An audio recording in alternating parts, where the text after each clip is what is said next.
कहानी एक टैलेंटेड लड़की की है जिसका नाम वेरीना होता है। उसके पास एक खास किस्म का टैलेंट होता है। वो उन बच्चों का ख्याल रखती है जिन्हें कोई गहरा सदमा पहुंचा हो और ऐसे बच्चे जिन्होंने किसी हादसे में अपनों को खो दिया हो और इन हादसात की वजह से बच्चों के जहन पे बहुत बुरा असर पड़ता है, जिसकी वजह से वो एक नॉर्मल लाइफ नहीं गुजार सकते। लेकिन वेरीना ऐसे बच्चों की उनके नॉर्मल होने तक उनकी मदद करती थी। वो काफी केसेस हैंडल कर चुकी थी। अपने इस काम में वो काफी अच्छी और एक्सपीरियंस्ड भी थी। उसने काफी बच्चे ठीक कर दिए थे और उन्हें एक नॉर्मल लाइफ दे दी थी। वो ऐसा इसलिए कर सकती थी क्योंकि उसने भी ऐसे ही अकेले रहकर जिंदगी गुजारी थी।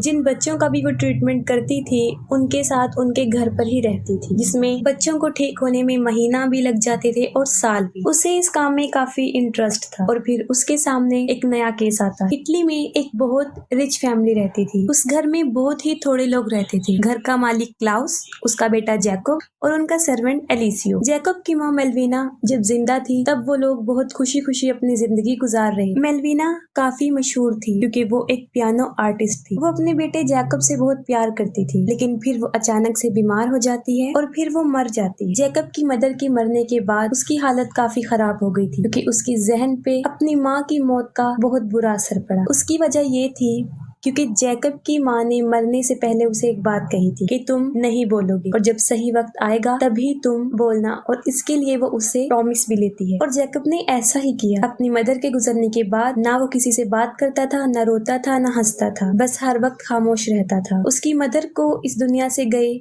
7 महीने गुजर चुकी होती हैं, लेकिन उसकी हालत आज भी ऐसी ही होती है, जिसकी वजह से उसके फादर क्लाउस उसके लिए काफी वरिड थे। और इसी मकसद के लिए वो वेरीना को बुलाता है ताकि वो जैकब का ट्रीटमेंट कर सके। वेरीना इस केस को लेने के बाद सारी कंडीशन को समझने की कोशिश करती है, जिससे उसे पता चल जाता है कि जैकब की मदर के गुजरने के बाद वो काफी अपसेट और इस सिचुएशन में वेरीना को उसकी हेल्प करनी। वेरीना को उम्मीद थी कि जैकब भी बाकी बच्चों की तरह एक नॉर्मल बच्चा होगा और जल्द ही ठीक हो जाएगा, मगर उसे किसी भी बात का अंदाजा नहीं था। वेरीना से पहले बहुत सारी लेडीज यहाँ पर आ चुकी होती हैं, लेकिन कोई भी वहाँ पर नहीं रह पाती। वेरीना जैकब से मिलते ही उससे कुछ क्वेश्चन करती है, जिस पर वो कोई रिस्पांस नहीं देता। फिर एक रात डिनर पर वेरीना नोट करती है कि क्लाउस अपने बेटे जैकब के साथ काफी सख्ती से पेश आ रहा है। फिर अगले दिन वेरीना फिर जैकब को बुलाने की कोशिश करती है, लेकिन उसे फिर नाकामी हो जाती है और वो नहीं बोलता। फिर एक दिन वेरीना सारे घर को चेक करती है और बाय चांस वो ऐसे रूम में चली जाती है जहाँ पर वो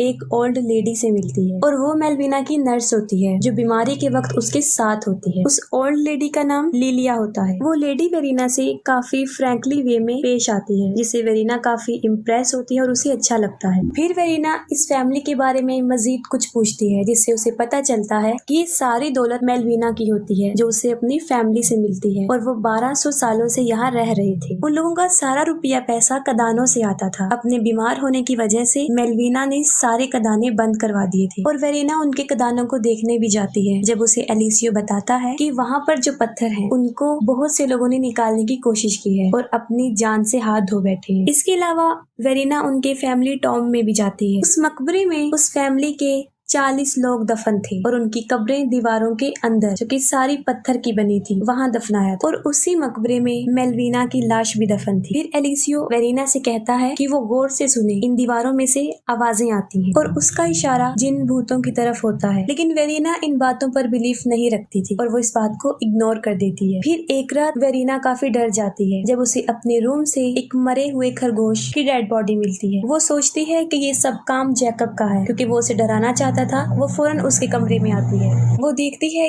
कि जैकब काफी अजीबोगरीब तरीके से दीवारों के साथ कान लगाकर बैठा हुआ है।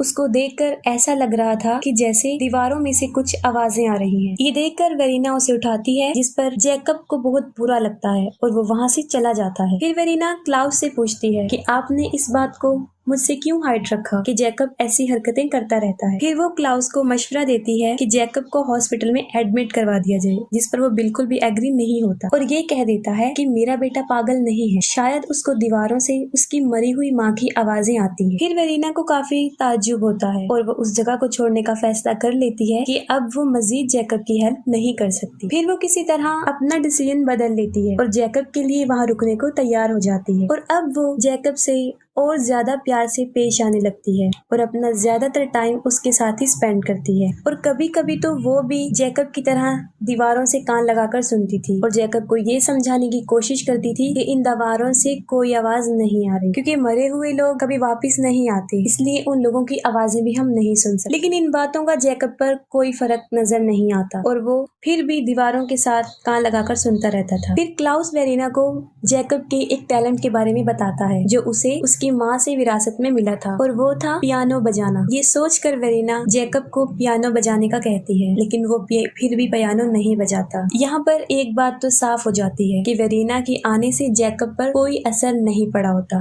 उन दीवारों में से वेरिना को एक दीवार मिलती है जो कि एक बिल्ली की कब्र होती है। तब उसे बाद में पता चलता है कि वहाँ पर एक जिंदा बिल्ली को दफन किया गया था और वो लोग बिल्ली के बारे में एक अजीबोगरीब ख्याल रखते थे, और वो ये था कि बिल्लियां उन्हें एविल से प्रोटेक्ट कर सकती हैं, उनके हालात बेहतर कर सकती हैं। काफी टाइम गुजर चुका होता है और वेरिना को इस फैमिली के बारे में अजीब सा एहसास होना शुरू हो जाता है, और हर रात को लिलिया वेरिना के सर में कॉम्ब करती थी और लिलिया की बातों से वेरिना को मदहोशी होना शुरू हो जाती थी जब भी वो उससे बात करती। यहाँ पर वेरिना में भी काफी बदलाव नजर आ रहा था। फिर एक दिन वेरिना का ड्रेस फट जाता है और लिलिया उसे मेलविना का ड्रेस पहना देती है, जिसको देखकर क्लाउस काफी नाराज होता है और वो उसे वो ड्रेस चेंज करने को कहता है। फिर अचानक से वो उसे कपड़े चेंज करने से मना कर देता है, क्योंकि वो नोटिस करता है कि उसकी बॉडी उसकी वाइफ जैसी है। फिर वो उसे कहता है कि वो दोबारा कपड़े पहन सकती। इसकी वजह ये थी कि क्लाउस एक डमी आर्टिस्ट था जो कि अपनी मरी हुई बीवी का स्टैचू बनवाना चाहता था, लेकिन अब वो इस दुनिया से जा चुकी थी तो ऐसा करना उसके लिए मुश्किल था। फिर वो वेरिना से एक फेवर मांगता है। वो कहता है कि वो स्टैचू बनवाने में उसकी मदद करे, यानी वेरिना को क्लाउस के सामने विदाउट क्लॉथ बैठना होगा। वेरिना को ये सुनकर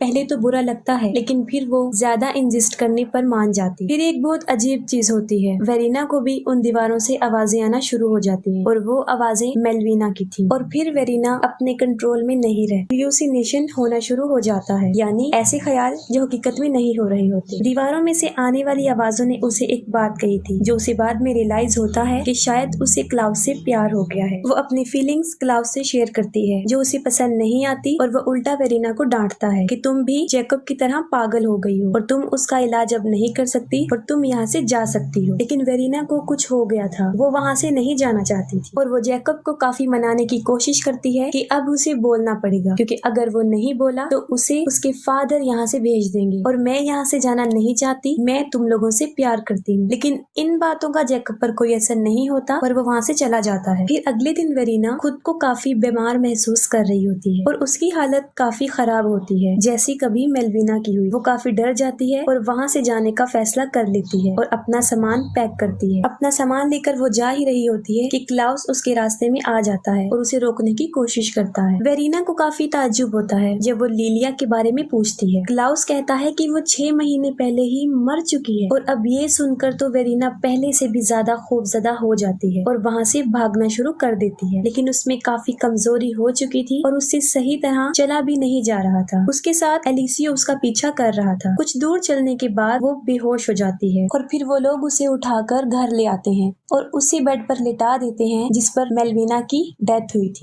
वेरिना की हालत काफी खराब हो चुकी होती है। फिर वेरिना को इन लोगों के बारे में शक होता है कि शायद क्लाउस ने अपनी बीवी को दौलत की लालच में मार दिया है और उसे किसी दीवार में दफना दिया है, इसीलिए दीवारों से आवाजें आती हैं। वो लोग जबरदस्ती वेरिना को मेडिसिन देते हैं क्योंकि क्लाउड अपने बिहेवियर से काफी स्ट्रिक्ट लगता था। वेरिना आँख खोलती है और देखती है और वो खुद को देखती है कि वो एक दीवार में है जिसे क्लाउस वहाँ पर दफना रहा है, और उसके साथ वहाँ पर मेलविना की सोल होती है जो उसके ऊपर हाथ फेरती है। लेकिन फौरन वेरिना की आंख खुल जाती है, लेकिन वो खुद को बेड पर सही सलामत पाती है। उसके बिहेवियर से ऐसा बिल्कुल भी नहीं लग रहा था कि वो वेरिना है। फिर वो जैकब के पास जाती है और यहाँ हम पहली मर्तबा एक बहुत हैरान कर देने वाली चीज देखते हैं, और वो ये था जैकब के फेस पर अब स्माइल थी और वो फौरन वेरिना के गले लग जाता है और पहली मर्तबा बोलता है। वो कहता है कि मैंने अपनी मदर को बहुत मिस किया, जिस पर वेरिना यही कहती है कि मैं यहीं पर हूँ। और फिर वो तीनों खुशी खुशी अपने घर चले जाते हैं और फिर हमें दिखाया जाता है कि वेरिना पियानो बजा रही थी, जबकि उसे पियानो बजाना नहीं आता था। इस मूवी में कई सुपरनैचुरल मोमेंट्स हैं, जिसमें सिर्फ हमें एक दिखाया गया है और वो था लिलिया का गोश्त, और वो सिर्फ वेरिना को ही नजर आता था। लेकिन हकीकत में वो लिलिया का गोश्त भी नहीं था, बल्कि वो उस बिल्ली का गोश्त था जिसे दीवार में जिंदा दफन किया गया था, और उसके बारे में वही ख्याल थे जो इन लोगों के जहन में थे। और इसकी यही वजह थी कि जब भी वेरिना लिलिया से बात करती थी वो मदहोश होना शुरू हो जाती थी, क्योंकि वो उसके जहन को कंट्रोल कर रही थी। और यही वजह थी कि उसे क्लाउस और जैकब से प्यार हो गया था। मेलविना की सोल ही उन दीवारों में थी जो जैकब से बातें करती थी, और कुछ ऐसा गुजरने के बाद वो वेरिना भी सुन सकती थी। लिलिया की एक विश थी, वो चाहती थी कि वो मेलविना की सोल को वेरिना के अंदर ट्रांसफर कर दे, जिसकी वजह से वो दोबारा इस दुनिया में आकर अपनी फैमिली के साथ रह सके। और जब वेरिना को दफनाया जा रहा था तब उसके अंदर मेलविना की सोल इजीली ट्रांसफर हो चुकी थी। और यही वजह होती है कि जैकब फौरन अपनी माँ को पहचान लेता है, क्योंकि मरते हुए मेलविना ने जैकब को बताया था कि एक लेडी आएगी और वही तुम्हारे लिए ठीक वक्त होगा और तुमने तभी बोलना है, और वो ठीक वक्त आ चुका होता है। वेरिना उनका शिकार इसलिए बनी थी क्योंकि उसकी जिंदगी की तरफ देखा जाए तो वो ज्यादा खुश नहीं थी, और अब वो हैप्पी लाइफ गुजार रही होती है। और पियानो बजाने वाले सीन से ये साफ जाहिर हो जाता है, और यहीं पर मूवी एंड हो जाती है।